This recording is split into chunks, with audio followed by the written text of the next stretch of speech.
1,00,000-ൽ പരം അനുയായികളെ സാക്ഷി നിർത്തി അറഫയിലെ ജബലുർ റഹ്മയിൽ വെച്ച് പ്രവാചകൻ ജനങ്ങളെ അഭിമുഖീകരിച്ചു.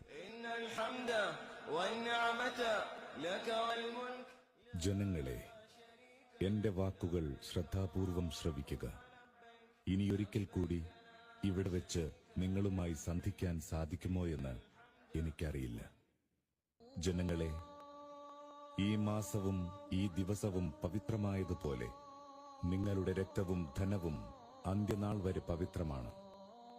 തീർച്ചയായും നിങ്ങൾ നിങ്ങളുടെ നാഥനുമായി കണ്ടുമുട്ടുക തന്നെ ചെയ്യും. അപ്പോൾ അവൻ നിങ്ങളോട് നിങ്ങളുടെ കർമ്മങ്ങളെപ്പറ്റി ചോദിക്കും. വല്ലവരുടെയും വശം വല്ല വിശ്വസിച്ചേൽപ്പിക്കപ്പെട്ട ബാധ്യതകളുണ്ടെങ്കിൽ അത് അതിന്റെ അവകാശികളെ തിരിച്ചേൽപ്പിച്ചുകൊള്ളട്ടെ. എല്ലാ തരത്തിലുള്ള പലിശ ഇടപാടുകളും ഇന്നു മുതൽ ഞാൻ ദുർബലപ്പെടുത്തിയിരിക്കുന്നു. എന്നാൽ മൂലധനത്തിൽ നിങ്ങൾക്ക് അവകാശമുണ്ട്. പലിശ പാടില്ലെന്ന് അള്ളാഹു വിധിച്ചു കഴിഞ്ഞു. ആദ്യമായി എന്റെ പിതൃവ്യൻ അബ്ബാസിന് കിട്ടാനുള്ള പലിശ ഞാനിതാ റദ്ദു ചെയ്തിരിക്കുന്നു. അനിസ്ലാമിക കാലത്തെ എല്ലാ കുടിപ്പകയും ഇന്നത്തോടുകൂടി ദുർബലപ്പെടുത്തിയിരിക്കുന്നു. അനിസ്ലാമിക കാലത്തെ എല്ലാവിധ കുലമഹിമകളും പദവികളും ഇതാ അസാധുവായിരിക്കുന്നു. നിങ്ങൾ ശപിക്കപ്പെട്ട പിശാചിനെ സൂക്ഷിക്കുക. അവൻ ഇന്ന് നിരാശനായിരിക്കുന്നു. ജനങ്ങളെ, നിങ്ങൾക്ക് സ്ത്രീകളോട് ചില ബാധ്യതകളുണ്ട്. അവർക്ക് നിങ്ങളോടും. വ്യക്തമായ നീചവൃത്തികൾ ചെയ്യുകയുമരുത്. സ്ത്രീകളോട് നിങ്ങൾ ദയാപുരസ്സരം പെരുമാറുക. അവർ നിങ്ങളുടെ ആശ്രിതരും പങ്കാളികളുമാണ്. ജനങ്ങളെ, വിശ്വാസികൾ പരസ്പരം സഹോദരന്മാരാണ്.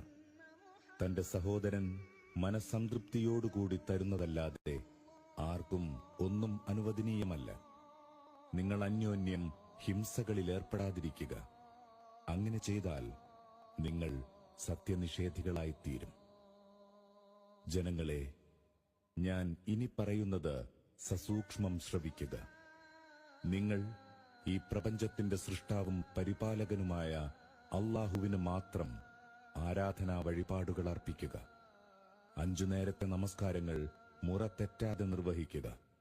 റംസാനിൽ നോമ്പനുഷ്ഠിക്കുക. സമ്പത്തിന്റെ വിഹിതമായ നിർബന്ധദാനം കൃത്യമായി കൊടുക്കുക. സമ്പത്തും ആരോഗ്യവുമുള്ളവർ ഹജ്ജ് ചെയ്യുക. ജനങ്ങളെ, എനിക്ക് ശേഷം ഇനിയൊരു പ്രവാചകൻ വരാനില്ല. അതുകൊണ്ട് ഞാൻ പറയുന്ന കാര്യങ്ങൾ വ്യക്തമായി ഗ്രഹിക്കുക. വ്യക്തമായ 2 കാര്യങ്ങൾ ഇവിടെ വിട്ടേച്ചാണ് ഞാൻ പോകുന്നത്. അത് അള്ളാഹുവിന്റെ ഗ്രന്ഥമായ ഖുർആനും അവന്റെ ദൂതന്റെ ചര്യകളുമാണ്.